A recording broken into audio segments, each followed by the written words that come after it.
It's not every day that work brings you to one of your favorite states in the country, the breezy, balmy, beautiful Goa. And our next guest on Unpolitics is the man who is running the show where Goa is concerned. Coming at the back of fair amounts of controversy, he is in an election year, very important for him. Let's listen in to Chief Minister of Goa, Mr. Pramod Sawant.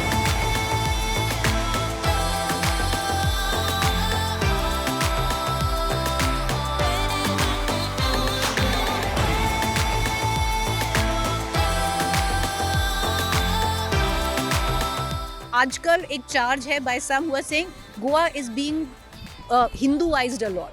हर जगह temple, हर जगह assertion of Hinduism. Is it correct?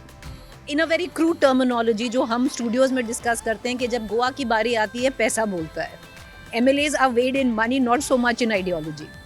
You know, tourists complain about a cartel where taxis are concerned. Law and order is becoming a problem जो पहले नहीं था. Goa was the safest place. ये जिम्मेदारी बनती है सबकी, गोवा के लोगों की बनती है, यहाँ के जो टूरिस्ट आती हैं उनकी भी जिम्मेदारी बनती है कि they should follow the rules of the state. How should a tourist come and spend one day in your state? Do you go to the beach, put your feet up and chill the Goa vibe, or how do you spend your time? जब कभी time मिलता है तो मेरी बेटी के साथ मैं टाइम स्पेंड कर लेता हूँ.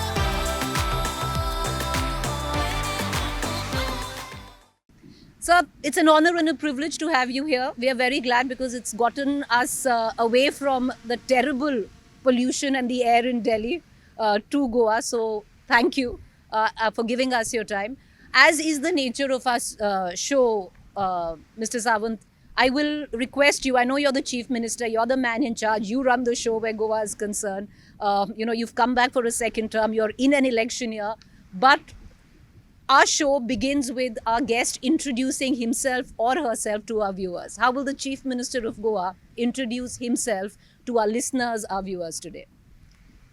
सबसे पहले आपको बहुत बहुत धन्यवाद क्योंकि आपने हट के इंटरव्यू लेने का जो चाहा और आप ले रही हैं. मैं बोलूँगा कि not as a chief minister, जैसे कहता हूँ कि मैं एक मुख्य सेवक हूँ इस गोवा राज्य के लोगों के लिए काम करने के लिए. हमेशा के लिए मेरा बैकग्राउंड सोशल सर्विस से रहा है. मैं पार्टी से बहुत पहले से जुड़ा हूँ, उससे पहले भी सोशल सेक्टर में, NGO सेक्टर में काम करता था, इसलिए डिफरेंट सोशल इश्यूज़ पे काम करता आया हूँ. और वही चाहत मुझे एक्चुअली राजनीति की ओर लेके आई.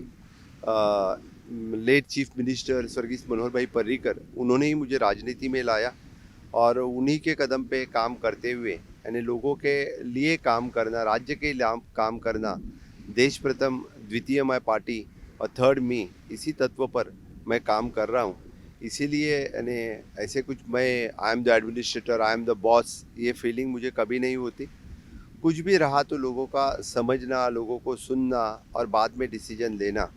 इसीलिए कंटिन्यूसली सिंस फ्रॉम द 2019 से लेके आज तक ऑलमोस्ट 7 साल कंप्लीट होने आए. हर वक्त, हर समय, हर बार मेरी कोशिश रहती है कि राज्य के लिए और क्या अच्छा किया जाए, यानी इन अ रिफॉर्म वे और द प्रैक्टिकली यानी फील्ड पे जाके कुछ काम करूं, युवाओं के लिए कुछ काम करूं, किसानों के लिए कुछ काम करूं, महिलाओं के लिए कुछ काम करूं, यहाँ में गोवा में जो टूरिस्ट आते हैं उनके लिए कुछ काम करूं, यहाँ के इंडस्ट्रियलिस्ट हैं उनके लिए कुछ काम करूं, चाहे वो यहाँ का इंफ्रास्ट्रक्चर डेवलपमेंट करने के लिए हो या ह्यूमन रिसोर्स डेवलपमेंट करने के लिए. इसीलिए हमेशा के लिए कुछ न्यू रिफॉर्म्स यहाँ पे ला सकूँ, वही काम कंटिन्यूसली मैं 7 साल से यानी चीफ मिनिस्टर का पदभार संभालते हुए करते आ रहा हूँ. यानी जो मैं तो समझता हूँ कि ये तो जिम्मेदारी मुझे मेरी पार्टी ने दी है और राज्य के लिए मुझे ये कुछ कंटिन्यूसली काम करना है. और इसी तत्व पर मैं खुद यानी मुख्य सेवक मानता हूँ, मुख्यमंत्री नहीं जो हम बोलते हैं, कि मुख्य सेवक के तत्व पर हमेशा के लिए जितना हो सके उतना कंटिन्यूसली राज्य के लिए काम करना, ये मेरी जिम्मेदारी है और ये काम करता आ रहा हूँ. सावंत साहब, इट्स अ रिमाइंडर ऑफ प्रधानमंत्री. वो अपने आप को प्रधानमंत्री नहीं कहते, प्रधान सेवक कहते हैं. आप भी अपने आप को मुख्यमंत्री नहीं, मुख्य सेवक कहते हैं ऑफ गोवा. माननीय प्रधानमंत्री तो प्रधान सेवक कहते हैं, वो सिर्फ कहते नहीं हैं और प्रधान सेवक के तत्व पर वो काम भी करते हैं। मैं वही कहता हूँ कि कंटिन्यूअसली यानी 2014 से आज तक अभी 11 साल कंप्लीट होने आए, तो वो जिस तरह से काम वो पूरे देश के लिए कर रहे हैं, तो डेफिनेटली यानी प्रधान सेवक के रूप में लोग जो बदलाव उन्होंने देश में लाया, कन्याकुमारी से लेकर कश्मीर तक, इन एवरी सेक्टर जो बदलाव आज दिख रहा है उनका काम, और मैंने उन्हीं के प्रति आदर रखते हुए मैं खुद को तो मुख्य सेवक ही मानता हूँ, क्योंकि this is a responsibility given by my party. Sawan Saab, you talk about the Prime Minister with a lot of reverence. You also are known as the blue-eyed boy of Manohar Parrikar. Where he picked you, you were in your 11th standard. वो आपके घर आए, आपके पिताजी एक machine operator थे, आप एक बहुत डिफरेंट डायरेक्शन थी आपकी। सबसे ज़्यादा जो इन्फ्लुएंस आपकी लाइफ में है, अगर कोई पॉलिटिकल लीडर का मानेंगे, कौन होंगे वो? मैं बस ये कहूँगा कि सबसे पहले मेरा आदर्श रहा मेरे पिताजी का, और द पॉलिटिकल आदर्श रहा तो मनोहर भाई पर्रिकर का, जिन्होंने मुझे राजनीति में लाया, और उन्हीं के कारण मैं राजनीति में आया। क्योंकि मैं बचपन से यानी since from the 10th 11th standard I know Manohar bhai Parrikar, मैं खुद डायरेक्टली 1-to-1 उनसे कांटेक्ट था, तो उन्हीं के कारण मैं यहाँ पे आ सका। आफ्टरवर्ड्स ने एक बार राजनीति में आने से पहले यानी चाहे वो बाद में अटल बिहारी वाजपेयी जी हो, अडवाणी जी हो और अब मोदी जी हो, तो कंटिन्यूसली हमारे पार्टी के जो पॉलिटिकल लीडर्स हैं, जो यहाँ पे मैंने उनका काम, उनके प्रति आदर, उनके प्रति जो काम करने का उनका जो कंटिन्यूसली मोमेंटम जो देखता हूँ, तो उनके प्रति काम करता हूँ कंटिन्यूसली, यानी राज्य के प्रति काम करता हूँ। Sawan Saab, we'll talk about your politics going forward, but I want to take you back. I was reading some of your interviews, and what caught me was when you said that I left a government job, and when I had a job, I used to make 4,000 rupees, 3,000 rupees used to go in petrol. I would save 1,000 rupees. When you reflect back on that, today you are the chief minister. Did you ever imagine it would happen? हाँ, मेरे career की शुरुआत जो मैं Ayurvedic doctor pass out होने के बाद I have join in one Ayurvedic college as a medical officer, और उसकी करियर की शुरुआत ही 4,000 की सैलरी से ही हुई और थी। 3,000 आपका फ्यूल में जाता था? हाँ, कंटिन्यूसली बाइक लेके वहाँ पे जाना आना, तो 3,000 में फ्यूल में ही जाते थे। तुरंत 9 महीने के बाद ही मैंने वो जॉब छोड़ दिया और खुद की प्रैक्टिस स्टार्ट की। मैंने मेरे गांव में विलेज पंचायत में खुद की प्रैक्टिस स्टार्ट की। कंटिन्यूसली मैंने 6 साल तक मैं प्रैक्टिस करता था, यानी गांव के लोगों को, आसपास के लोगों के प्रति, यानी दोनों टाइम वही प्रैक्टिस करना। इट इज़ एन 24/7 उनके लिए वहाँ पे अवेलेबल रहना। और along with that I started my NGO then, which is the Sai life care, यानी वही वो सोशल सेक्टर में काम करते वक्त health sector, education sectors, the AIDS awareness sector, इनके साथ द गवर्नमेंट ऑफ इंडिया और government of Goa and along with the private sectors के साथ वहाँ पे काम मैंने स्टार्ट किया, और वही काम मुझे आगे सोशल सेक्टर में काम करने के लिए आगे बढ़ावा मिला। Then I join in the government service as a class 1 gazetted officer as Ayurvedic physician in the year 2002। Continuously 5 साल as Ayurvedic physician government of Goa में डायरेक्टरेट ऑफ हेल्थ सर्विसेज में जॉब करने के बाद, जब मनोहर जी पर्रिकर जी ने कहा कि आपको राजनीति में आना है, तब मैंने गवर्नमेंट जॉब जो था उसको रिज़ाइन करके I would come in the full time in the politics. Then I started my journey as a political. But what made you do that, Sawan Saab, to say that I will give up a government job, I'll join politics? आपके जो पिताजी थे ना, वो ज़्यादा politics में थे, आपका RSS इन्फ्लुएंस बहुत था, and to have an RSS influence in Goa is also interesting to the outsider, though RSS has very strong roots in Goa. But how did it happen? How did that transition into politics happen? मेरे पिताजी पहले से RSS से जुड़े थे, विश्व हिंदू परिषद का काम तो सबसे पहले करते थे। तो गोवा में पर घर में यानी RSS के प्रति उस पिताजी के काम के कारण RSS का लीडर्स, विश्व हिंदू परिषद के लीडर का आना जाना तो पहले से ही था। इसीलिए मैं भी खुद RSS से जुड़ा, बहुत ही बचपन के एज से मैं RSS से जुड़ा हुआ था। मेरे पिताजी वैसे तो he has contested the elections at the panchayat level. He has never won the panchayat elections. Then he joined the भारतीय Janata party since the beginning in the 1991s. 91 से लेके भारतीय जनता पार्टी का मंडल लेवल पे काम करते थे. So he got once the opportunity to contest the जिला panchayat elections. He won that elections. Okay. और जिला पंचायत सदस्य रह चुके थे. He had contested the elections of the Vidhan Sabha during the Janasangha, Janata Party. And he had lost that elections in 1980s. तब तो भारतीय जनता पार्टी नहीं थी, तब से जनता पार्टी थी, उसके बाद में भारतीय जनता पार्टी बनी. और तब से मेरे मन में था, पिताजी तो जीत नहीं सके, कभी मुझे यहाँ से कॉन्टेस्ट करना है, कभी ना कभी तो मुझे जीतना है. जब इन 1979 में जो इलेक्शंस हुआ था यहाँ पे, तभी पिताजी ने कॉन्टेस्ट किया था. I was in the standard 6 या 7 में कुछ तो था तब.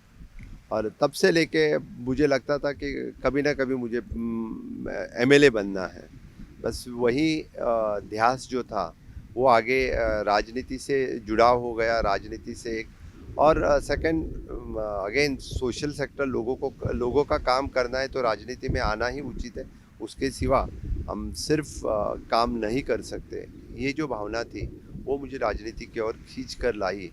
और then the party has given me the opportunity to contest the election. So कभी कभार आपको खुद आश्चर्य नहीं होता, how did your parents actually they to see the struggle of your father and then to see their son be the chief minister? Yes of course, आपने सही बात कही. क्योंकि अभी मेरी माताजी नहीं है. माताजी ने पिताजी का स्ट्रगल देखा था, पूरे मेरे फैमिली में देखा था. क्योंकि जब एक भी इलेक्शन पापा जीत नहीं सकते थे, 3-4 बार पंचायत इलेक्शंस में हारना, और बड़े कष्ट के बाद उनके almost at the age of 65-68 पे वो जिला पंचायत जीते. और अब मैं चीफ मिनिस्टर हूँ. That is an big achievement in my family, big achievement. मेरी या माताजी तो देख नहीं पाई. मैं स्पीकर था तब मेरी माताजी का देहांत हुआ. लेकिन all my family members appreciated, even though my villagers they have appreciated. I am come from the very small village of the कोठंबी, जहाँ पे वेरी रिमोटेस्ट विलेज. इस विलेज से आके एक राज्य का चीफ मिनिस्टर बनना ये बहुत बड़ी बात है. It is only possible because of भारतीय Janata party. Otherwise it is not possible without having the political background. और किसी पॉलिटिकल पार्टी में नहीं हो सकता है, ओनली भारतीय जनता पार्टी में भी ये पॉसिबल है. Do you have any memory, कोई आपको किस्सा याद है ऑफ मिस्टर पारेकर? क्योंकि समवेयर, मतलब जो आपके पॉलिटिकल गुरु मान लीजिए, the one who initiated you into politics in Goa. उनके तो बहुत सारे किस्से हैं, लेकिन मुझे याद है जब मुझे कॉन्टेस्ट करना था तो मैं एज आयुर्वेदिक फिजिशियन में मेरे पीएचसी में बैठा था. मुझे डायरेक्टली फ़ोन आया पर्रिकर जी का कि उनके ऑफिस से पहले फ़ोन आया कि आपको बुलाया है in the leader of oppositions cabin. उसी मैं शाम के वक्त कैबिन में आया तो उन्होंने मुझे तुरंत कहा कि आपको इलेक्शन कॉन्टेस्ट करना है, which is shock for me actually. Directly भाई ने ऐसा कहना कि आपको इलेक्शन कॉन्टेस्ट करना है, और वो भी बायपोल था. क्या लड़ोगे क्या? मैंने बोला हाँ जी है, मैं लड़ूंगा, लेकिन you want to take the risk. मैंने दोनों तरफ कांग्रेस की सरकार थी, यानी सेंट्रल में भी कांग्रेस, यहाँ पे भी कांग्रेस. आपको रिस्क है, या are ready to take the risk. Life में बिना रिस्क तो कोई होता नहीं है, कुछ होता नहीं है. हाँ, लेकिन उन्होंने एक आत्मविश्वास दिया, वो भी यानी अभी कुछ भी हुआ तो नेक्स्ट इलेक्शन आप आराम से जीत सकते हैं, ये मुझे पूरा कॉन्फिडेंस. मैंने कहा कि आपने इतना कहा तो वो भी मुझे बस है, मैं रिज़ाइन करने के लिए तैयार हूँ. और उसी तुरंत मैं रेडी हो गया. यानी उन्हें जो कॉन्फिडेंस दिया एक, क्योंकि उसी कॉन्फिडेंस के ऊपर उनकी छवि ऐसी थी कि is the tallest leader in the tallest and very simple, very simple. और उनके ऊपर भरोसा करके कोई भी कुछ भी कर सकता था. दैट इज मैंने पूरा भरोसा उनके ऊपर करके यानी मैंने तुरंत रिज़ाइन दे दिया. और I had contested the elections. I lost that elections, but then I have continuously working for the party, working in my constituency, working in the state. When you lost, what did he say? I have lost that election in 2008. तुरंत अक्टूबर 2008 that time.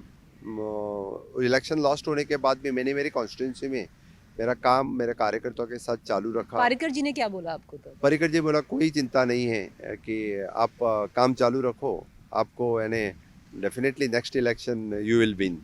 उन्होंने जो confidence दिया तभी भी, क्योंकि वो confidence मेरे लिए बहुत मायने रखता है। और तुरंत उसके बाद मैंने मेरे कॉन्स्टिट्यूंसी में काम चालू रखा।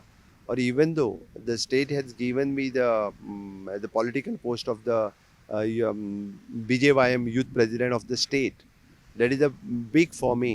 So I have worked throughout the state, from the Pennem to Concon. In the whole state I have built the youth organization of the states. तो 2008 से लेके continuously then till 2014 आज के नए अध्यक्ष नितिन नवीन जी, he is also the general secretary in the Central Yuva Morcha. That time I was the vice president in the BJYM. That is, Anurag ji Thakur is the president of the Bharatiya Janata Party Yuva Morcha at that time. Acha, so you've all come from there. So you remember, you know Nitin Nabeen ji all the way back to 2012, Yes. Since where from you were the- senior to him, and now he's your party president. Yes, sir. Of course, no. He is a senior to me. He is that time the MLA. Acha. Yeah, he is that time. He is MLA in 2006 हाँ, actually, हाँ, but हाँ. he is that time the first the state youth president. Then he is the general secretary in the Yuva Morcha. And you So were the vice continuously- president. Yeah, I am the vice president. You were in the vice Yuva president. Morcha. So you know Yes. all of them since then. Since then, yeah. Which is उनके very. उनके साथ में ढेर सारे programme, चाहे वो तिरंगा लहराओ लाल चौक जम्मू कश्मीर में हो, या फ्रॉम गुवाहाटी टू तवांग, मैंने अपने 1962 वॉर की यात्रा निकल, महंगाई का पार्लियामेंट के अगेंस्ट मोर्चा निकालना, ढेर सारे You worked programs. with him very closely. Yes yes yes, ढेर तो अभी सारे वो आए थे प्रोग्राम्स। पिछले हफ्ते after becoming the president. Recently Nitin नवीन जी माननीय अध्यक्ष आके गए हैं। उनका बहुत ही अच्छा प्रोग्राम यहाँ पे रहा, उनका मार्गदर्शन सभी कार्यकर्ता को मिला, ये हमारे लिए भी बहुत बड़ी बात है। आपका जब प्राइवेट में कॉन्वर्सेशन होता है, यही नहीं कि भाई नितिन पार्टी प्रेसिडेंट बन गए तुम, ऐसा कुछ नहीं होता है. आफ्टर ऑल ही इज राष्ट्रीय अध्यक्ष नाउ, सो दैट इतना तो यानी he is my friend, but now he is राष्ट्रीय। So now you have to give him that respect of he being is the big the- boss of party, that so Modi you ji have to said give him is that my boss. respect. Saman Saab, I want to ask you a question. आपका जो RSS affiliation था very strongly, and RSS in Goa not कुछ लोगों को थोड़ा shocking लगता होगा how ingrained the RSS has been in Goa right from the beginning. But जो contradiction है गोवा के, cultural contradiction है, how was it growing up by being a RSS cadre in Goa as a young man? मैं बस ये कहूँगा कि गोवा की आज़ादी के पहले से आरएसएस का यहाँ पे मूवमेंट रहा है। स्वर्गीय जगन्नाथ राव जोशी आरएसएस के big leader from the Karnataka, वो गोवा के लिबरेशन में रहे हैं। और 1955 में जब यानी पुर्तगालीज हटाओ जो मुहिम चली, उसमें खुद जगन्नाथ राव जोशी जी यहाँ पे थे। उनके साथ में ढेर सारे फ्रीडम फाइटर्स जो पूरे देश भर में से यहाँ पे आए थे, उनके साथ वो भी थे।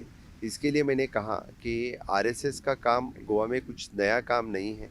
उसके बाद में लिबरेशन के बाद वो काम बहुत ही बड़ा, यानी सिंस दोनों डिस्ट्रिक्ट में, north Goa south Goa district में कोंकण प्रांत से ये काम चलता था, तो फिर महाराष्ट्र से अटैच्ड होने के कारण ये काम महाराष्ट्र के सभी आरएसएस के लीडर गोवा में आते जाते थे। इसीलिए इसके आरएसएस का हर एक गांव में यानी शाखा लगती थी, हर एक गांव में आरएसएस का काम, और उसके प्रति यानी एजुकेशन सेक्टर में हो, बाकी सभी सेक्टर में आरएसएस का काम अभी भी ढेर सारा है। आपने जैसे कहा कि यस, यहाँ पे कल्चर यानी विद गोवा में एडवांस कल्चर है। जैसे हम देखते हैं प्रगति और दोनों के साथ साथ इधर विद फॉरेन कल्चर और द इंडियन कल्चरल रूट्स, ये दोनों पे यहाँ पे Also the देखने के लिए। Portuguese influence, क्योंकि Of वो course, कॉलोनी there is रही an है तो एक पोर्तुगीज का शासन तो यहाँ पे यानी पूरे देश में तो सिर्फ 150 साल ब्रिटिशों का शासन रहा है, यहाँ तो 450 साल रहा। एग्जैक्टली और 450 साल रहने के बाद भी वही सांस्कृतिक धरोहर यानी गोवा के लोगों ने बचा के रखा है, ये बहुत बड़ी बात है। यहाँ के पोर्तुगीज का इतना रूल होने के बाद भी आज भी वही संस्कृति हमें यहाँ दिखती है। तो यहाँ यानी चाहे वो टेम्पल्स हो, एंशियंट टेम्पल्स हैं ढेर सारे, और हर एक के मंदिर के सामने तुलसी का, हर एक घर के सामने भी तुलसी का वृंदावन आपको यहाँ पे हमेशा के लिए देखने को मिलेगा। यही सांस्कृतिक धरोहर जो गोवा के लोगों ने यहाँ पे रखा है। एक चार्ज है सावन साहब दैट पहले एक कल्चरल सिमेट्री होती थी गोवा में where the Christians the Portuguese culture used to subsist and also the Hindu culture with their temple. आजकल एक चार्ज है by some who are saying Goa is being Hinduised a lot. हर जगह टेंपल, हर जगह assertion of Hinduism. Is it correct? मैं ऐसा नहीं बोलूँगा कि गोवा में जैसे सर्वधर्म समभाव की स्थिति है वो आज भी है. गोवा में जितने सारा इम्पोर्टेंस टेम्पल को दिया जाता है उतना सारा इम्पोर्टेंस चर्चिज़ को भी दिया जाता है. It is approximately the 20 to 23% of the people in the Catholic community. They are staying together. सालों से एक साथ में रह के आए हैं. गोवा में वही कहूँगा कि गोवा के फ्रीडम स्ट्रगल में जो हिंदू के साथ साथ कैथलिक लोग भी जो शामिल थे, क्योंकि यहाँ का पिंटोज रिवॉल्ट उसका आज भी गार्ड ऑफ ऑनर मेरे ही कार्यकाल में स्टार्ट हुआ, इससे पहले नहीं हुआ था. कुंकली का बंड और दीपाजी रानी का उठाव जो मैंने यहाँ पे गार्ड ऑफ ऑनर देने का काम किया, उसके साथ साथ पिंटोज रिवॉल्ट इधर वो भी मेरे काम में स्टार्ट हुआ है. तब से लेके आज, चाहे वो गणेश चतुर्थी हो, चाहे वो दिवाली हो, चाहे वो शिमगो उत्सव हो, उसमें हमेशा के लिए कैथलिक लोग हिंदुओं के घर पे आते हैं. आज भी चाहे वो क्रिसमस हो या चाहे वो कार्निवल हो, उसमें हिंदू लोग हमेशा के लिए पार्टिसिपेट होते हैं. कभी भी इस दोनों कम्युनिटी में यानी कुछ राइवली है, झगड़ा वो आपको कभी नहीं दिखेगा. जिस तरह से बाकी स्टेट्स में दोनों यानी किसी रिलीजन बेसिस पे इस तरह के जो झगड़ा होते हैं यहाँ पे कभी नहीं दिखे, इससे आगे भी नहीं दिखेंगे, ये मैं बता देता हूँ. इसीलिए यानी जो कोई बोलते हैं समझो कि एक्सेस हिंदुआइजेशन हो रहा है, वो बिल्कुल नहीं है, बिल्कुल नहीं है. मैंने बोला कि आप ये कैसे कह सकते हैं, क्योंकि रिसेंटली जब एक्सपोजिशन रहा, सेंट फ्रांसिस जेवियर का एक्सपोजिशन रहा, वो भी एक्सपोजिशन बड़े धूमधाम से मनाया गया. The government had spent the crores of rupees on that exposition. The foreign guests, those who are come, that much the VVIP treatment. खुद ये मैं नहीं बोल रहा हूँ, the priest of the churches they are saying that इससे बड़ा exposition कभी नहीं हुआ था जो मेरे कार्यकाल में हुआ. हर 10 साल के बाद जो एक्सपोजिशन होता है, और 3 एक्सपोजिशन जो बीजेपी सरकार के कार्यकाल में, उसमें से एक एक्सपोजिशन मेरे कार्यकाल में हुआ. सबसे बड़ा और सबसे अच्छा आयोजन तभी हुआ है. इसीलिए मैं बोल रहा हूँ, बाकी अलॉन्ग विद द हिंदू जो सांस्कृतिक यहाँ पे जो उत्सव होते हैं उनके साथ साथ दिस फेस्टिवल इज ऑल्सो. इसलिए हम ये नहीं कह सकते कि we are promoting the more Hinduism, as such it is not. No doubt there is an, अभी प्रभु रामचंद्र जी का यानी 77 फीट जो मूर्ति का जो माननीय प्रधानमंत्री जी के हस्ते उद्घाटन हुआ, that is the biggest statue in the country at present now. तो definitely the people will see, the maximum the tourist will come, that is also there. But इसके साथ साथ एक्सपोजिशन ये भी तो है. अभी जो यानी next month there is an carnival is there. अभी तो नेक्स्ट इज एन शिमगो Utsav is also there. This is a Hindu festival. Both the festival we are doing as the state festivals. खुद पेंजिम और बिगर सिटीज़ में दोनों का फ्लोट परेड्स होती हैं. इसीलिए कोई ये नहीं चार्ज कर सकता है, क्योंकि we are promoting the more of the one Hinduism as culture or such. the other. क्योंकि यूनिफॉर्म सिविल कोड फॉलो करने वाला सबसे पहला स्टेट कोई है तो गोवा स्टेट है. यहाँ का चाहे वो बर्थ डेथ हो या चाहे वो मैरिज रजिस्ट्रेशन हो. And since from the beginning during the Portuguese regime we used to registered our birth, death, property, even the marriage. अभी तो यूनिफॉर्म सिविल कोड की बात तो देश में अभी चल रही है, रिसेंटली उत्तराखंड में हुआ, तो वो फॉलो करने वाली जब स्टेट गोवा है, तो फिर इसी तरह से गोवा को किसी ने चार्ज नहीं करना चाहिए, ऐसे मुझे लगता है. क्योंकि no doubt we are the यानी advance state with the per capita highest per capita income, with the 100% the literacy But you're state. still in debt. That is secondary, but highest per capita income is also there, and advanced infrastructure with the 100% literacy system. But you have a 19% unemployment rate, despite of a very good literacy rate. But जब 19% जो literacy rate की बात आती है, उसके ऊपर मैं एक बात सही Right, कहूँगा, unemployment rate. सॉरी 19% अनएम्प्लॉयमेंट का जब रेट आते हैं, यहाँ के लोग maximum prefer to be in the government job या द वाइट कॉलर जॉब. और यहाँ पे मैक्सिमम लोग जो माइग्रेट होते हैं बाकी स्टेट से तो गोवा में आते हैं. तो फिर जब लिटरेसी का रेट निकाला जाता है, it is not only the गोवंस, बाकी का भी कंसिडर किया जाता है. इसीलिए यहाँ पे अनएम्प्लॉयमेंट रेट जो ज़्यादा दिखता है. मैं बस ये कहूँगा, क्योंकि there are the so many opportunities in the state, चाहे इन द प्राइवेट सेक्टर, चाहे इन द टूरिज्म सेक्टर, चाहे इन द इंडस्ट्रियल सेक्टर. क्योंकि यहाँ पे pharma industry, ship building industries, the fishing industries, manufacturing industries, और now with the advance industrialisation जो आ रहा है with sustainable, it is an so many opportunities are there. So यहाँ के लोगों के लिए ऐसा कुछ नहीं है कि अनएम्प्लॉयमेंट रहना पड़े, ऐसा कुछ नहीं है.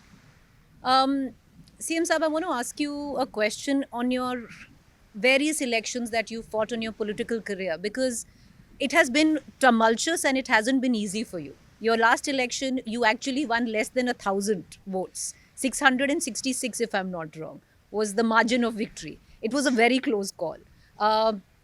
There were murmurs that maybe the CM is going to be changed, but that never happened. You're still right here. You're going into an election year. And, you know, how are you stitching together your campaign and your party's campaign, keeping all of this in mind? आप मेरे constituency के साथ साथ पूरे गोवा के भी बात कर रहे हैं. मैं एक आपको आश्वस्त करना चाहता हूँ कि लास्ट टाइम भी लोगों को कॉन्फिडेंस नहीं था क्योंकि भारतीय जनता पार्टी यहाँ पे जीतेगी या डॉक्टर प्रमोद सावंत वापस आएंगे. लेकिन मेरा विश्वास मेरे काम के ऊपर है, मेरा विश्वास मेरे पार्टी और डबल इंजन के सरकार के ऊपर है, honourable prime minister Narendra Modi ji के इमेज और कांग्रेस के ऊपर भी है कि they'll never be able to put their house together because they could have made their government. That is secondary. इसीलिए मैंने कहा कि our strength is our honorable Prime Minister Narendra Modi ji and the development we did in the last 11 years in the state, इसके ऊपर है. क्योंकि जो infrastructure यहाँ पे हमने जो डेवलप किया इससे पहले कभी नहीं हुआ था, इसलिए लोग हमेशा कहते रहते हैं. इसीलिए जो रिफॉर्म्स हम ला सके, जो वो रिफॉर्म्स, इतने बड़े रिफॉर्म्स किसी ने कभी नहीं लाए थे, वो रिफॉर्म्स हम ला सके. चाहे तो ह्यूमन रिसोर्स डेवलपमेंट जो हमने यहाँ पे किया इससे पहले कभी नहीं हुआ था. मैं बोलूँगा कि सिर्फ एक एजुकेशन सेक्टर में हमने अभी नेशनल फॉरेंसिक साइंस कॉलेज हो, इंटरनेशनल स्कूल ऑफ लॉ हो, या चाहे the private university, the Parul university, the MIT university, the Ganpat university with the marine courses which have started along with the IIT, NIT, Ayush Institute is one of the best institute in the country which is established in the state.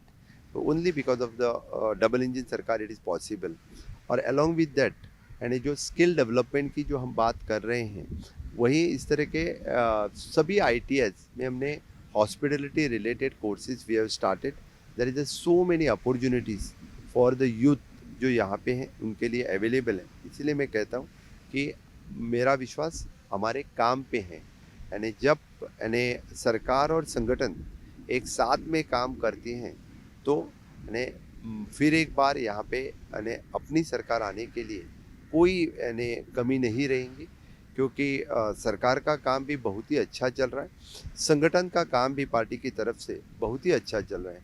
हम सिर्फ ऊपर काम नहीं करते हैं. हमारा जो काम है अंत्योदय तत्व पर जो काम हम करते हैं, तो हर एक लोगों तक पहुंचना, लोगों तक, चाहे वो भारत सरकार की योजना हो, चाहे वो गोवा सरकार की योजना हो, वो योजना लोगों तक पहुंचाना. इसलिए हमने जो program government at your door step, सरकार तुमच्या दारी, वही कार्यक्रम फिर से एक बार हमने स्टार्ट किया है. इसी के तहत माननीय मोदी जी का जो सपना आत्मनिर्भर भारत, वो सपना हमने स्वयंपूर्ण Goa means the self reliant Goa, इसमें कन्वर्ट करते हुए हर एक योजना हर लोगों तक पहुंचाने का काम हम कर रहे हैं, आगे भी करते रहेंगे. इसीलिए मुझे पूरा विश्वास है हर समय लोगों के साथ कनेक्ट रहना. मैं कंटिन्यूसली आइदर मी अदरवाइज मेरे कैबिनेट में से कोई तो एक कलीग हर महीने चाहे इंटरेक्शन लोगों के साथ थ्रू स्वयंपूर्ण गोवा प्रोग्राम हमेशा के लिए रहते हैं और हम हमेशा कनेक्टेड रहते हैं लोगों से. इसलिए लोगों का विश्वास मोदी जी के ऊपर है, लोगों का विश्वास हमारे डबल इंजन सरकार के ऊपर है. इसलिए मैं I am not over confident but I am confident हमारी सरकार वापस जरूर आ जाएगी. सावंत साहब, यू राइट चीफ मिनिस्टर, जो आप कह रहे हैं that you are confident, but जो मैंने कहा आपको थोड़ा विश्वास कांग्रेस पे भी होगा. लास्ट टाइम मैंडेट तो उन्हीं का था. You guys move fast, but to keep your government together and reduce the Congress to now what it is. Some would say in Goa it's all about money, that place where politics is concerned. But I'll also talk about the Congress. Right now, if you look at the charge, CM sir, is that you have created one more district. Till now there were two districts in Goa, which is North Goa and South Goa. Kushavati is a district which you have created, I think only 3 days ago official, or 1 week ago the official announcement. You have carved it out of South Goa. South Goa traditionally is where the Congress is strong. Now, today, the Congress is saying all of this is clearly to weaken the party, which has already come down to 4 in where your assembly is concerned. Last time mandate उनका नहीं था, last time mandate भारतीय Janata party का था। भारतीय Janata party के साथ 40 में से 20 सीट भारतीय जनता पार्टी के थे। 3 एमएलए जो इंडिपेंडेंट थे डायरेक्टली भारतीय जनता पार्टी के साथ आए थे, तो 23 एमएलए हमारे साथ थे। Even though the alliance partner the MGP then they have join for the Bharatiya Janata party, अभी एनडीए के पार्टनर हैं, तो ऑल टुगेदर 25 मेंबर थे। हाँ, कांग्रेस वाले जो टूट के हमारे पास आ गए तो हम उनको लेंगे ही ना। वो खुद की पार्टी तोड़ के डेवलपमेंट के लिए हमारे साथ में आए तो हमें वेलकम किया, बस ये कहूँगा। आपने कही बात की थर्ड डिस्ट्रिक्ट, जिस तरह से गोवा के डेवलपमेंट हो रही है, जिस तरह की गोवा की लोक संख्या बढ़ रही है, तो उसी तरह से एडमिनिस्ट्रेशन लोगों तक पहुंचाने के लिए नए डिस्ट्रिक्ट की ज़रूरत है। तो ये सिर्फ यानी गोवा में ही नए डिस्ट्रिक्ट हुआ ऐसे कुछ नहीं है, तो पूरे देश में अभी अप्रॉक्सीमेटली मुझे लगता है कि मोर देन 70 नए डिस्ट्रिक्ट हो गए हैं। And some we call it is an aspirant district. माननीय मोदी जी ने कहा है कि जब तक यानी डिस्ट्रिक्ट छोटी हो जाए तो उसके काम लोगों तक पहुंचना बहुत सहज हो जाता है। इसीलिए हमने साउथ गोवा में कुशावती जो नदी है उनके नाम से कुशावती डिस्ट्रिक्ट कही है। वो कुशावती डिस्ट्रिक्ट से मुझे लगता है कि लोगों तक पहुंचाने के लिए चाहे वो एडमिनिस्ट्रेशन के सभी काम, रेजिडेंस सर्टिफिकेट से लेके यानी मेरा घर बोल के हमने नई योजना लाई है, उसके सब योजना और योजना के सहजता वो ईजी होने के लिए हमने थर्ड डिस्ट्रिक्ट कहा है। इसी मुझे नहीं लगता है कि यानी तीसरी डिस्ट्रिक्ट होने से किसी की पार्टी वीकन जाए, नहीं हो सकता है। उनको कभी कभी लगता है क्योंकि साउथ गोवा में उनका एमपी जीत के आता है इसलिए उनको ऐसे लगता है, लेकिन ये उनकी गलत फहमी है। मैं तो कहूँगा कि it is in the better prospect for the state. So there's no politics behind carving out a third nothing district in politics, Goa. Nothing. जो इवन दो जो थर्ड डिस्ट्रिक्ट में जो कॉन्स्टिट्यूंसीज आते हैं उसमें से सिर्फ एक कॉन्स्टिट्यूंसी अभी कांग्रेस के पास है। The rest all the MLA seats is with the Bharatiya Janata party, so it's for the better administration. There are hardly any MLAs left of the Congress in your assembly. The question that I ask, Sawant Saab, is everyone's in a very crude terminology जो हम studios में discuss करते हैं कि जब गोवा की बारी आती है पैसा बोलता है। MLAs are weighed in money, not so much in ideology. मुझे नहीं लगता है। मैं तो कहता हूँ कि भारतीय जनता पार्टी आइडियोलॉजी के ऊपर चलती है, भारतीय जनता पार्टी डेवलपमेंट के ऊपर चलती है, भारतीय जनता पार्टी नेशन फर्स्ट के लिए काम करती है। आज तक जो भारतीय जनता पार्टी के साथ जुड़े हैं वो इधर for the development otherwise for the nation first के लिए जुड़े हैं। अभी भी रिसेंटली जो कांग्रेस तोड़ के यहाँ पे आए, मैंने वही कहता हूँ क्योंकि they have come for the development, for the Modi ji के आइडियोलॉजी, मोदी जी के जो देश के प्रति करना काम, और उन्होंने देश के लिए जो इतना काम किया है और गोवा के डेवलपमेंट इतनी बड़ी मात्रा से जो कर रहे हैं, इसी कारण जो यानी कुछ लोग वहाँ से तोड़ के यानी उसमें से मैं ये भी कहूँगा कि 4-5 लोग तो पहले भारतीय जनता पार्टी में ही थे, वो कुछ दिन पहले ही यानी कांग्रेस में गए। So तो मैं फिर से एक बार I'm sorry मैं interrupt कर रही हूँ, but we will talk about this closer to election. But your cabinet today and most people have been in the Congress BJP 3 times over. कभी इधर कभी उधर फिर उधर फिर उधर. It has happened. ये तो आप agree करोगे. You can laugh about it, but it is true. बस इसके ऊपर कहते हो वो उनकी राजनीति है। हाँ ठीक है. हमारे लिए तो देश और राज्य प्रथम। इस Fair राजनीति और भारतीय जनता पार्टी के आइडियोलॉजी से मैं खुद चलता हूँ और इसी आइडियोलॉजी के लिए मैं खुद काम करता हूँ। Fair point, sir. This I'll understand. I will talk later about, if Modi ji saying Viksit Bharat by 47, you want it by 37. We'll talk about it later. But before that, where Viksit Goa is concerned, there are a few questions that emerge very strongly. और उनमें से I want to touch on a few. Sawant Saab, 25 people died in the fire, in the Romeo Lane fire. 25 people died. That club was operating without a fitness certificate, without an occupancy certificate, without an NOC where fire hazard was concerned for 2 years. Who in your government is responsible for that, and have you taken action? ये अत्यंत दुखद घटना है। आपको भी पता है, उसी रात जब मुझे पता चला तो तुरंत मैं उस वेन्यू पे था। रात को 2:30 बजे मैं उस वेन्यू पे पहुंचा और इस ये जो क्लब, ये जो दुर्घटना हुई, इसके लिए जो जो जिम्मेदार हैं उसके लिए तुरंत हमने एक्शन लेना स्टार्ट कर दिया है। Almost more than 6 to 7 people we have suspended. More than 9 to 10 people have arrested and they are behind the bars. अभी भी वो अंदर है। गवर्नमेंट ने उसके ऊपर जो जो डॉक्यूमेंट्स या फॉर्ज डॉक्यूमेंट जिन्होंने किए थे, इनके ऊपर कड़ी कार्रवाई की है, की जाएगी। और जिनकी दुखद मृत्यु हो गई है, उनके लिए गोवा सरकार की तरफ से और भारत सरकार की तरफ से भी जो मदद दी है, जो मदद पहुंचनी चाहिए वो मदद दी। और भी उनको मदद करने के लिए मेरे लेबर डिपार्टमेंट की तरफ से उनको तुरंत पूरी मदद दी जाएगी। बस मैं एक कहूँगा कि इस तरह की दुर्घटना फिर से गोवा में नहीं होगी, इसलिए हमने हम एडमिनिस्ट्रेशन पूरे टाइटन कर रहे हैं। उसी के बाद तुरंत, क्योंकि गोवा में ट्रेडिशनल टूरिज़्म पहले से गोवा के जो विलेजेस है उसमें से पहले से ट्रेडिशनल टूरिज़्म होते आया है। तो यही some houses have converted into the इस टूरिस्ट रेस्टोरेंट क्लब्स। तो कुछ एक आधा दूसरा इंसिडेंट ये जो हुआ, इसके लिए मैं कहता हूँ क्योंकि we have verified the each and every restaurant after date, और एक भी इस तरह का दुर्घटना पूर्व नहीं होनी चाहिए, इसलिए हम स्ट्रिक्टली एक्शन ले रहे हैं। Hence forth without fire NOC हम किसी फायर एनओसी या कौन सी भी एनओसी के सिवाय रेस्टोरेंट हो या क्लब हो नहीं चलाने देंगे। हमारे लिए लोगों का जीवन इम्पोर्टेंट है, टूरिज़्म से ज़्यादा भी। इसीलिए मैं कहता हूँ क्योंकि यहाँ की सेफ्टी इज़ फर्स्ट, इसलिए हमारी सरकार अभी काम कर रही है। Savan Sahab, have you taken action on the departments that were responsible for allowing this club to function for 2 years without proper licenses? जी हाँ, हमने ऑलरेडी एक्शन लिया है। हमारे वहाँ के जो सेक्रेटरीज उसको टर्मिनेट कर दिया है, वहाँ का सरपंच उसको वी हैव सस्पेंडेड। दोनों अभी जेल में है, जेल के अंदर है। Third thing is an pollution control board, उसको हमने उसके इंस्पेक्टिंग और साइनिंग अथॉरिटी इनको हमने सस्पेंड किया है। The additional director of the panchayat, इसको हमने सस्पेंड किया है।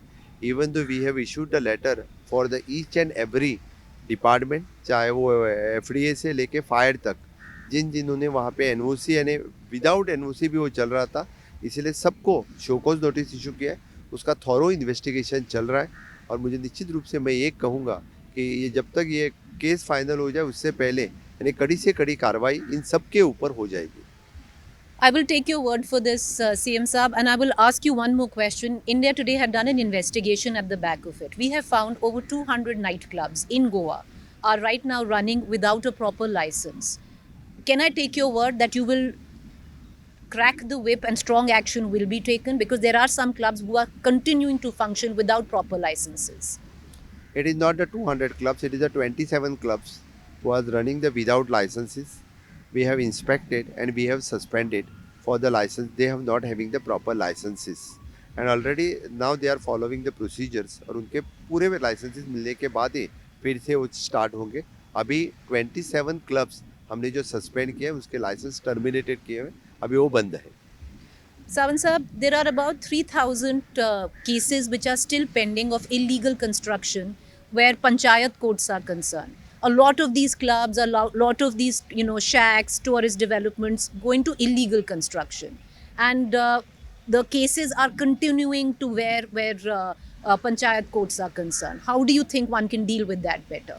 इसलिए मैं कहते हो आपको एक बात कहूँगा कि गोवा का जो टूरिज़्म बढ़ा वो villages all the coastal belt, वहाँ पे जो छोटी छोटी विलेजेस करते थे, तो पहले उनके जो घर थे वो रेस्टोरेंट में कन्वर्ट हो चुके, तो वहाँ पे कमर्शियल एक्टिविटी स्टार्ट हो गए। और the CZ act, coastal zone management plan जो 2011 में आ गया 1991 से स्टार्ट हो गया। तो फिर अभी इसलिए आपको जो 3000 केसेस जो दिखते हैं there is a business rivalry also, एक दूसरे के ऊपर केस डालना, और कुछ लोगों ने छोटा मोटा जो वायलेशंस किया है इसके ऊपर गवर्नमेंट ने पूरी कड़ी कार्रवाई गवर्नमेंट कर रही है। इसलिए मैं ये कह रहा हूँ क्योंकि इस तरह की पूरी हम जितना सेफ्टी हो सके उतनी सेफ्टी प्रिकॉशंस ले रहे हैं कि इस तरह से आगे कोई दुर्घटना न हो। इसलिए हमारा चाहे वो टूरिज़्म डिपार्टमेंट हो, फायर डिपार्टमेंट हो, कोस्टल जोन मैनेजमेंट हो या एनवायरनमेंट डिपार्टमेंट हो, सभी तरफ से यानी सभी को शो कॉज नोटिस इशू करके उसका यानी रेगुलराइजेशन करने का काम हमारी सरकार की तरफ से हर एक डिपार्टमेंट की तरफ से हम कर रहे हैं। मैं आपको आश्वस्त करना चाहता हूँ क्योंकि जो गोवा में टूरिस्ट आएगा उसकी सेफ्टी के ऊपर ज़्यादा ध्यान सरकार देगी। कांग्रेस का चार्ज है सावंत साहब that the beginning of January 2026 the assembly you had introduced a bill to decriminalize illegal construction and they are saying this will only encourage people to illegally build. आपने तो decriminalize कर दिया है. That is not so. मैंने commercial establishment की बातें नहीं की। मैं तो कहता हूँ कि हमने मेरा घर बोल के जो स्कीम लाई है इसके ऊपर वो इसके बात ऊपर. कर रहे हैं। It is for the regularization of the legal houses which is the constructed before the 1972, जिनके घर जो हैं वो रेगुलराइज नहीं थे। जिन लोगों ने खुद के लैंड में जो घर बनाए हैं उनके लिए रेगुलराइजेशन के एक्ट के अंतर्गत उनको रेगुलराइज करना, और गोवा में कोमुनिदाद लैंड है या गवर्नमेंट लैंड के ऊपर जो लोगों ने घर बनाए हैं वो घर रेगुलराइज करने के लिए हमने इस तरह का जो कानून लाया है उसकी बात वो लोग कर रहे हैं। हम कोई कमर्शियल एस्टेब्लिशमेंट की बात नहीं कर रहे हैं। मैं बस इतना कहूँगा कि जो लोग यहाँ पे रहते हैं उनको यानी खुशी से जो घर बनाया है उसमें रहने के लिए, क्योंकि आजकल यानी हर कोई हाई कोर्ट में चला जाता है, हर कोई एनजीटी में चला जाता है किसी के ऊपर, इसलिए कम से कम यानी जो अभी गवर्नमेंट लैंड एनक्रोच करके रह रहे हैं कम से कम we can take the revenue from him. और जो अभी सालों से रह रहे हैं, ऐसा नहीं है कि इज ए गोवन और अभी 30-40 सालों से पहले घर बनाए, अभी तो हम डेमोलिश नहीं कर सकते, तो कम से कम उससे रेवेन्यू तो हम ले सकते हैं, तो वो लेके उसका रेगुलराइज करना यही गवर्नमेंट का इंटेंशन है। Lots of tourists where Goa is concerned. 2025 Sawant साहब Goa saw 1 crore tourists. पर उसका एक flip side भी है where international tourism is concerned. The brand valuation of Goa has gone down. अगर मैं आपको charters की figure दूँ from 2017 to 2025, there has been a massive drop. Where there used to be 1,500 charters coming, now there are only 70 in a particular season. So at one level, domestic tourists are coming and we can see it. But जो international tourism destination Goa था, वो brand क्यों devalue हो गया है? Covid के बाद में एक्चुअली सबसे पहले टूरिज़्म कहाँ खुला तो वो गोवा में खुला। यानी टूरिस्ट के बाद कोविड के बाद थोड़ा टूरिज़्म का फ्लो इंटरनेशनल जो पूरे यानी ग्लोबली हो या पूरे इंडिया में हो वो कम रहा था, इसीलिए जितना कोविड के पहले टूरिस्ट आते थे वो इंटरनेशनल टूरिस्ट यानी विद स्पेशल चार्टर आते थे। यानी डेट इज़ नॉट यानी गोवा के ही कारण नहीं, हम जब ग्लोबली सब सिनारियो देखते हैं तब मुझे लगता है कि चार्टर आना थोड़ा सा कम हुआ। लेकिन द इंडियन टूरिस्ट और बाकी यहाँ पे यानी 1 crore approximately every year tourist comes, approximately 25 lakhs of the tourist जो फॉरेन टूरिस्ट यहाँ पे आते थे, थोड़ा नंबर कम है। मैं ऐसा नहीं कहूँगा कि इट इज़ रिवाइव्ड। हाँ, चार्टर थोड़े कम हो चुके हैं, लेकिन डायरेक्ट जो टूरिस्ट इंटरनेशनल टूरिस्ट आते हैं वो आने लगे। अभी भी यानी we are maintaining our brand, और ये ब्रांड करते वक्त यहाँ का इंफ्रास्ट्रक्चर, यहाँ का क्लीनिनेस एंड 2 इंटरनेशनल एयरपोर्ट्स, ये सब कुछ मुझे पूरा विश्वास है कि इट विल पिक अप, क्योंकि जिस तरह का इंफ्रास्ट्रक्चर अभी हमने डेवलप किया है तो डेफिनेटली यानी आगे आने वाले सालों में फिर से टूरिस्ट गोवा में बढ़ेंगे। Again, there's criticism where people are saying, you know, Thailand, Sri Lanka are all coming out as better options than Goa. And the reason which has been given, Savant Saab, is एक तो taxi mafia, you know, उसके लिए तो आपने सुना ही होगा, everyone, you know, tourists complain about a cartel where taxis are concerned. Law and order is becoming a problem, जो पहले नहीं था. Goa was the safest place. Goa अभी भी सेफेस्ट प्लेस है। क्राइम डिटेक्शन में पूरे देश में इट इज़ नंबर 1 पे है, और पुलिस फॉर द एनफोर्समेंट और द सेफ्टी पर्पस हर जगह पे आपको यानी पिंक फोर्स जैसे टूरिस्ट यहाँ पे आज भी बीचेस और कहाँ पे भी आपने देखा तो within the 5 minutes there is a safety वहाँ पे अवेलेबल है। सेकेंड, आपने जैसे कहा कि हाँ टैक्सी इश्यूज़ तो एक्चुअली देश में जहाँ जहाँ पे टूरिस्ट प्लेसेस हैं वहाँ पे टैक्सीज़ का प्रॉब्लम है, मैं ये नहीं कहूँगा, लेकिन अभी भी we have introduce the Goa miles as the app, Goa taxi as the app, and the people are started coming on the taxi app. Even though we have started the direct buses from the airport to the coastline, the airport to the buses, हमने direct transportation भी start हो चुका, यानी कुछ दिनों में ये भी प्रॉब्लम जो है वो रिजॉल्व हो जाएगा। और जी हाँ, गोवा में यानी आप लॉ एंड ऑर्डर का तो सिचुएशन कभी नहीं था। आपको लगता है कि गोवा का डेलिफिकेशन होता है, people like us are coming and ruining your state? क्योंकि आप ही के लोग कहते हैं stop this Delhification of Goa. हम तो गोवा हमेशा के लिए अतिथि देवो भव के नाम से जानते हैं. पर एक रिस्पॉन्सिबिलिटी भी होना चाहिए. ऑफ कोर्स आपने ये बात सही कही, क्योंकि जैसे कहते हैं कि हम गोवा इज इन वसुदेव कुटुंबकम, यानी ग्लोबली लोग यहाँ पे दिखते हैं, लेकिन सरकार के साथ साथ जिम्मेदारी उनकी भी होनी चाहिए कि जब हम यानी गोवा जैसे यानी Goa is an beautiful state है, वो ब्यूटीफुल मेंटेन रखने के लिए यानी जिम्मेदारी तो सरकार के साथ लोगों की भी है. गोवा के लोगों के साथ जो टूरिस्ट यहाँ पे आते हैं उनकी भी जिम्मेदारी है, लेकिन कुछ लोग जो देखते हैं क्योंकि जिस तरह से यानी गंदगी कर रहे हैं, डेट द रिस्पॉन्सिबिलिटी उन लोगों ने लिया, तो मुझे लगता है कि ब्यूटीफुल रखने में उन्हें मदद करनी चाहिए. बस मैं इतना कहूँगा, और कुछ कहा तो लोगों को लगेगा कि यानी कुछ सीएम कुछ, इसीलिए I avoid. You will avoid saying it. Like, I will just, what I was saying is because, the plastic waste on the beaches, and I know Goa because I was looking at the figures, your government actually spends a lot on cleanliness, more than most other states. Yet, the latest study shows a lot of plastic waste on the beaches. And a lot of that is the responsibility of the 1 crore Indian tourists who are coming in to your state. तो थोड़ा उधर भी आपको बोलना चाहिए that even they need to be a little more responsible. आपने सही बात कही, क्योंकि गोवा जैसे छोटे राज्य में जो हम वेस्ट मैनेजमेंट के लिए आपने देखा तो सबसे अच्छा इंफ्रास्ट्रक्चर पूरे देश में कहाँ है तो गोवा में है. One of the best waste management plant in the both the district we are already established. We are having the biomedical waste management plant. We are having the e-waste management plant. We are having the solid waste management plant. We are having the in bigger cities में STPs. We are having the ETPs for the every industries. इसी तरह से इतना spend होने के बाद भी आपको कहीं कहीं यानी गंदगी दिखती है. For the every national highway cleaning, we are having the contractor on board. For the beach cleaning, we are having the contractor on board. हर रोज वहाँ से कचरा उठाना ये काम गोवा जैसे छोटे राज्य में lakhs crores of rupees we are spending from our budget to for the cleanliness, for the maintenance. इसलिए ये जिम्मेदारी बनती है सबकी, गोवा के लोगों की बनती है, यहाँ के जो टूरिस्ट आती हैं उनकी भी जिम्मेदारी बनती है कि they should follow the rules of the state. I agree, and I think any tourist who comes, because Goa is so beautiful, should be very mindful on what they are leaving behind, and I really agree with that. CM Saab, there is this civil movement now which is against outsiders. And outsiders in terms of people coming in, they are saying whoever has money is buying land, is buying an apartment, is buying a villa, where the locals are feeling that they are marginalized. It's become a playground of the rich. Are there any rules that you're looking at that you might want to implement which safeguard the rights of the locals? जैसे आपने कहा कि गोवा स्वच्छ है, सुंदर है, तो हर एक को लगता है कि सेकेंड होम गोवा में हो, इसीलिए ढेर सारे लोग गोवा में लैंड लेना पसंद कर रहे हैं, घर लेना पसंद कर रहे हैं. और यहाँ पे यानी ऑफ कोर्स यानी चाहे वो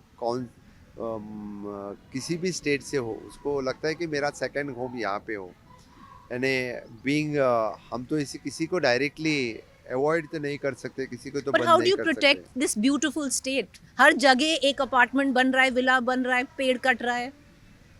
हम यानी 67% ऑफ द ग्रीनरी वो मेंटेन कर रहे हैं, और इसीलिए द सस्टेनेबल डेवलपमेंट के साथ गोवा डेवलप करें with the rules and regulations के साथ, यानी यहाँ का हर घर बने.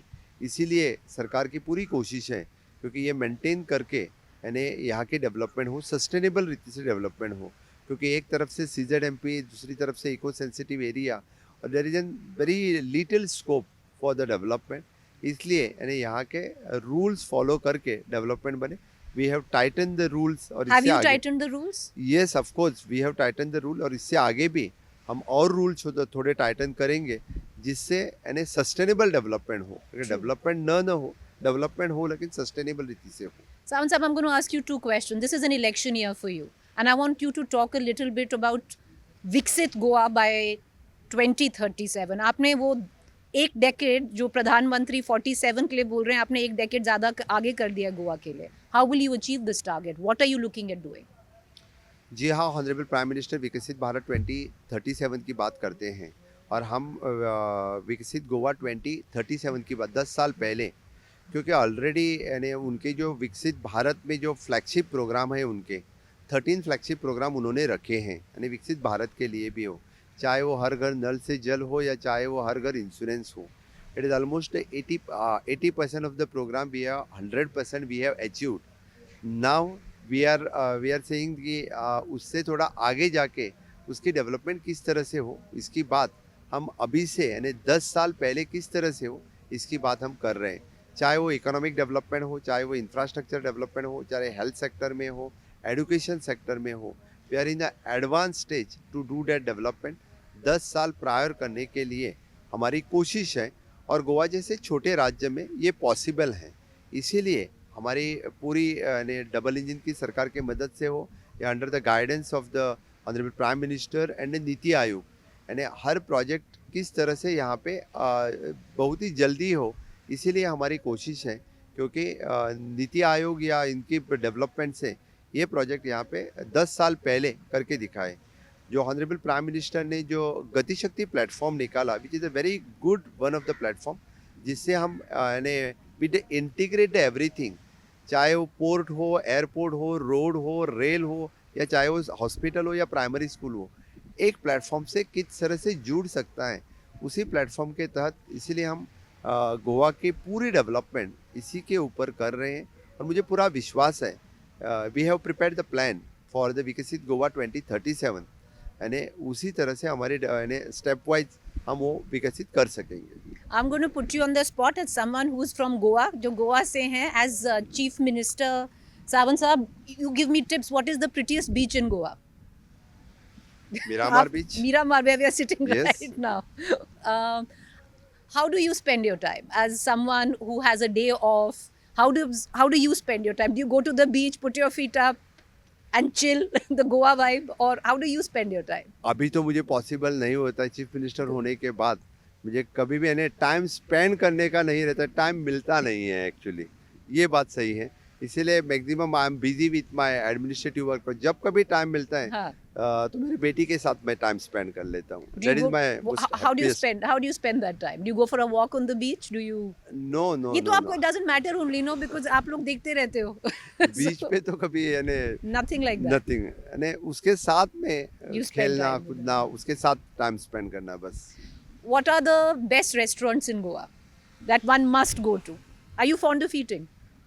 Fond of food? There are just so many restaurants are अच्छा, in आप the Goa. recommend करो. But Angan restaurant Angan. recently, yeah, Angan. Angan हाँ. restaurant recently in Panjim it is. I It is will one of go. the tasty and Goan taste. I will go. And दो तीन और बता दो, then everyone will say that the chief minister is only giving one name. Reeds which is famous in Panjim. Okay, so Yeah. mostly in मैं तो Panjim. बहुत ही कम जाता हूँ ऐसे रेस्टोरेंट में. But you don't enjoy stepping out, going out. Last इसीलिए मैंने बोला When was the last time you went out to a restaurant? I think एक साल पहले कुछ, तो उसके रेस्टोरेंट में तो जाना ही नहीं होता. फिर what's the फायदा of being the chief minister of Goa? मतलब कोई तो फायदा होना चाहिए. That if you are the chief minister, that you go to the beach for a walk, you go to the best restaurants. बीच पे घूमने के लिए नहीं, बीच पे लास्ट टाइम मैं बीच पे गया था just to see how is the beach cleanness is. That I'll tell you, please, you must. I know you spend Yeah, a lot yeah. of money, but you must also look at the cleanliness. Last time मैं जब campaign में गया था तब कलंगुट बीच पे यानी उसकी cleanliness यानी बाकी सब कुछ फैसिलिटीज वॉशरूम से लेके वहाँ का क्लीनिनेस देखने के लिए definitely I had You had went taken the there, walk. but otherwise you don't go. Otherwise I'm not going. That's no life. One would think the chief minister of, like, you know, when you look at aspirations, if somebody asks me if you could be the chief minister of one state, I'd say Goa. And you're saying you haven't been to the beach, you haven't gone to a restaurant. Chief minister होना यानी कि रोज यानी बीच पे यानी घूमना ये तो कभी थोड़ा ही होता है. कभार. What's your favorite food? Fish curry rice Fish curry rice at home, at home. not stepping out. No not at all. Acha, now for our benefit of our viewers, just tell us, how should a tourist come and spend one day in your state? Definitely जिसको जो पसंद है यानी तो coastal, कुछ tourist को तो बीच side prefer करेंगे, so they will prefer to go on the beach. कुछ tourist they will see the wild life. Yes. There is 7 wildlife sanctuaries in the state. They'll prefer, there are more than 450 species of the birds. so they'll can go around wildlife and enjoy the wildlife. Third one, I'll say the church, temples and churches. That's There are so many temples and churches. They can spend the time. It is a Fonda town is a temple town. They can see the old Goa church is there. So many churches and temples are there. They can enjoy, and heritage structures are there. Recently, our Agwa Jail Museum, which is actually the jail which we have converted into the museum, exactly the opposite to the, you can see there, which is looking there, is an Agwa Jail Museum. My final question, CM Saab, is for the people of Goa who live here, the locals. How will the Chief Minister of Goa make sure that he will protect their interests and protect their state? जी हाँ, आपने सही कहा कि मेरा जो स्वयंपूर्ण गोवा जो programme चल रहा है, उस स्वयंपूर्ण गोवा प्रोग्राम से हमेशा के लिए रहता हूँ कि गोवा के इस मैं लोगों के लिए काम कर रहा हूँ, यहाँ के एनवायरनमेंट के लिए काम कर रहा हूँ, यहाँ के कल्चर के लिए काम कर रहा हूँ, यहाँ के ट्रेडिशनल बिजनेसेस उसको बढ़ावा देने के लिए काम कर रहा हूँ. तो डेफिनेटली मैं ये कहूँगा कि इससे आगे भी यानी खुद गोवा के लोगों का ट्रेडिशनल से लेके कल्चर तक यानी इसकी हेरिटेज रखने के लिए हमेशा के लिए मेरा काम रहेगा. और इसके लिए चाहे जो रिफॉर्म्स हो या चाहे जो पॉलिसी डिसीजंस हो, अभी मैंने पहले भी लिया है, इससे आगे भी लूँगा. यानी कभी कभी बोलते हैं कि विकास के साथ साथ विरासत भी, यानी इसी के साथ गोवा जो हम प्रेजेंट करते हैं लोगों के सामने, वो गोवा हमेशा के लिए यानी आमचे गोय जो हम बोलते हैं कि कोकणी में, इसके लिए यानी गोवा के लोगों के साथ में रह के काम करूँ. Well, I hope that happens and good luck, Chief Minister. You have a very hectic year coming up before elections. Thank you for taking the time out and joining us this evening. And thank you for taking all questions. Ji Thank बहुत you. बहुत बहुत बहुत धन्यवाद. India today हमेशा के Thank लिए यानी गोवा का अपने डेवलपमेंट को प्रेजेंट किया है, गोवा का कल्चरल, गोवा का हेरिटेज, गोवा के रिचनेस यानी जो आपने प्रेजेंट किया है, इसलिए आपका भी गोवा सरकार की तरफ से और गोवा के लोगों की तरफ से आपका भी बहुत बहुत धन्यवाद. Thank you so आपने much. समय निकाल के आज इस मिरामार के बीच के ऊपर मेरा इंटरव्यू लिया. और Nice, Vijay sir. Thank you. also- No, I must say, very few chief ministers sit and take all questions, and you did that, which is very, very nice. But thank you. जब मैं state के लिए हूँ, लोगों के लिए हूँ, तो फिर कुछ भी जो आप पूछे यानी उसका आंसर करना मेरे लिए बंधनकारक है. डेफिनेटली नहीं, फिर बहुत एक नहीं बार करते, आपका सर. बहुत बहुत धन्यवाद. बहुत लोग नहीं करते, आपने किया है. Thank you.